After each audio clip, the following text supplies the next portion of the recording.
ये तो नहीं कहूंगा कि मैं पहली बार जेल में आया हूं, इससे पहले भी कई बार जेल में आया हूं। तिहाड़ जेल में भले नहीं आया हूं, लेकिन देश में जहां जहां भी विचरण करता हूं मैं जेल जरूर जाता हूं। कि मैं 30 किलोमीटर दूर चल करके यहां आया हूं, मेरे मन में ये भाव जगा।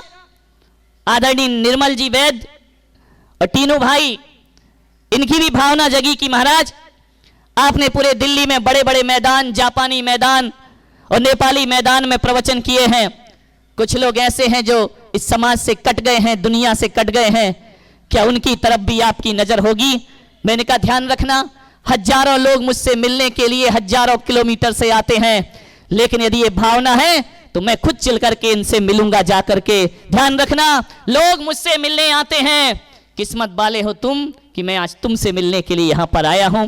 ध्यान रखिए, अभी तक तुमने ये सोना होगा, सोचा होगा कि प्यास लगती है तो लोग पनघट के पास जाते हैं, प्यास लगती है तो पनघट के पास जाते हैं, सरोवर के पास जाते हैं, कुआं के पास जाते हैं। पर आज तिहाड़ जेल के वासियों ध्यान रखना, आज तुम नहीं आए हो बल्कि कुआं खुद चल करके तुम्हारे बीच आया है। आप जीवन को तृप्त करने का प्रयास करें। तुम्हारे माँ बाप ने तुम्हारे लिए कई दुआएं मांगी होंगी, मंदिर और मस्जिदों में अपना माथा टेका होगा। और हर माँ बाप एक सपना रखते हैं, हर माँ एक सपना रखती है कि मेरी कोख से ऐसा बेटा पैदा होना चाहिए जो मेरा ही नहीं बने पूरे देश का, धर्म का और समाज का नाम रोशन कर दे।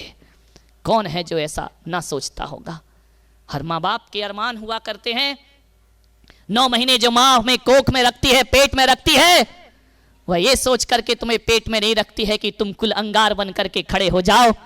वह तो ऐसा पैदा करती है कि मेरे घर में कुल दीपक और घर को रोशन करने वाला एक दिया यहां पर आएगा। अरे सांझ और सुबह और सांझ को तो सूरज चांद की रोशनी होती है। अरे सांझ ढलते ही सूरज का प्रकाश बंद हो जाता है और सुबह होते ही चांद की रोशनी खत्म हो जाती है। लेकिन माँ ये सोचती है कि मेरी कोख से वो सूरज जन्म लेगा, वो दीप जन्म लेगा जो रात भी रोशन करेगा और दिन को भी रोशन करेगा। हर माँ का एक स्वप्न हुआ करता है। हो कभी फुर्सत मिले तो अपनी माँ से जाकर के पूछना कि माँ, मुझे पैदा करते समय तूने क्या स्वप्न देखा था? अरे गर्भ की पीड़ाएं सही हैं, जन्म देने की पीड़ाएं सही हैं।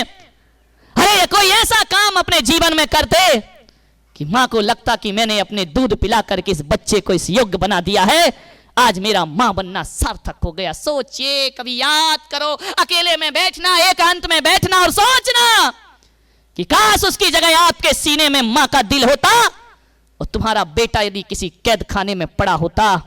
अरे तुम तो यहां फिर भी हंस बोल लेते हो, माँ तो हर त्योहार में झरझर आंसू बहाया करती है, उसका दामन हर वक्त गीला रहा करता है। तुम तो चैन से सोते हो, उसकी हर रात करवट में बदला करती है। ध्यान रखिए, आपसे मेरा निवेदन है, एक बार अपने बारे में सोचो। वह पिता जिसने समाज में इज्जत बनाई, हर समाज के फैसले वो करता था आगे आकर के। लोग उसे दुआ सलाम करते थे, जय जिनेंद्र किया करते थे, राम राम करते थे। आज उस पिता के दिल पे क्या गुजरती होगी जब उससे कोई कहता होगा तेरा बेटा तिहाड़ जेल में बंद पड़ा है। सोचिए, क्या माँ की कोख, क्या माँ रो रो कर आंसू बहा बहा कर ये नहीं सोचती होगी कि ऐसे बेटे से तो निपुती होती तो बहुत अच्छा था।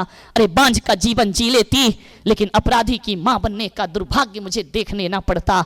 मान्यवर, जब जब रक्षाबंधन आता होगा, बहन राखी लेकर के खड़ी होगी और जब कलाई ना दिखती होगी तो उसका रक्षाबंधन आंसुओं की धारा में बह जाता होगा। वह पत्नी जिसको अरमानों से ब्याह करके लाए, कभी सोचा है कि उसकी मांग में तुमने सिंदूर भरा है या उसके अरमानों का खून हमसे भर गया है? ध्यान रखिए मान्यवर, रोती है वह पत्नी। हर त्योहार में, हर करवा चौथ उसकी आंखों में आंसू बन करके आता है, हर त्योहार उसका आंसुओं में बीता करता है। वो बच्चे जिनका भविष्य बिगड़ गया, स्कूल जाते हैं और कहा जाता है कि इनका बाप अपराधी है।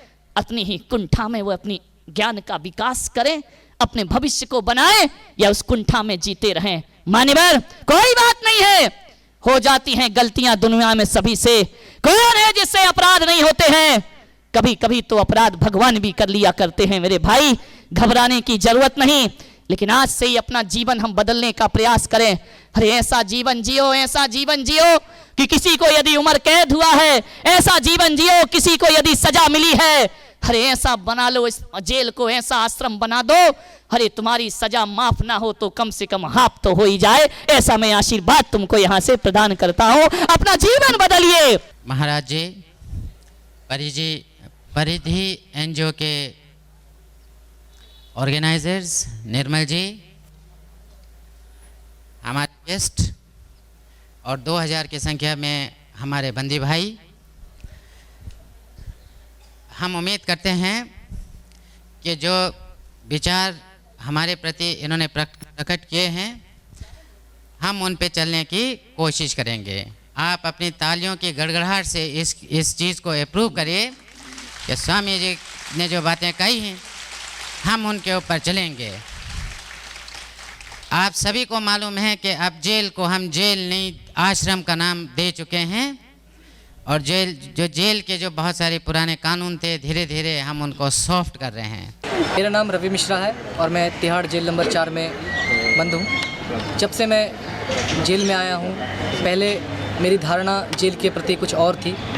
मुझे जेल लगता था एक खौफनाक जगह है जहाँ पर कैदियों को रखा जाता है और उनसे काम करवाया जाता है, बहुत तरह की यातनाएं दी जाती हैं। जब भी गुरु कोई भी हमारे जेल में आते हैं, हमारी धारणा गुरु और संतों के प्रति और अधिक बढ़ जाती है। ये पहली बार नहीं हुआ है कि गुरु मुनिवर जी हमारे सामने आए हैं, पहले भी हमारे समक्ष आ चुके हैं। उनके प्रवचनों को सुनकर हमारा हृदय परिवर्तन हो जाता है। हम भी समझते हैं कि जीवन क्या है और उसको जीने की कला क्या होती है। सागर जी का प्रवचन जब भी मैंने सुना है, पहले भी सुना है और आज भी सुना है, इससे मुझे ये प्रभाव हुआ है कि मेरा मस्तिष्क बदल रहा है। उनके दिए गए प्रवचनों को सुनकर मैंने उनको कुछ प्रवचनों को अपने अंदर धारण किया है। इससे मुझे ये सुविधाएं होगी, यदि मैं बाहर भी आ जाता हूं तो अपने आप को एक अच्छा इंसान, अच्छा नागरिक सिद्ध करने की कोशिश करूँगा। जो आज प्रोग्राम देखा बहुत ही अच्छा लगा मुझे, और ऐसे ही अगर सब समझ जाए तो जेल में इंशाल्लाह कोई आएगा नहीं। जो इन बातों को मान जाएंगे तो कोई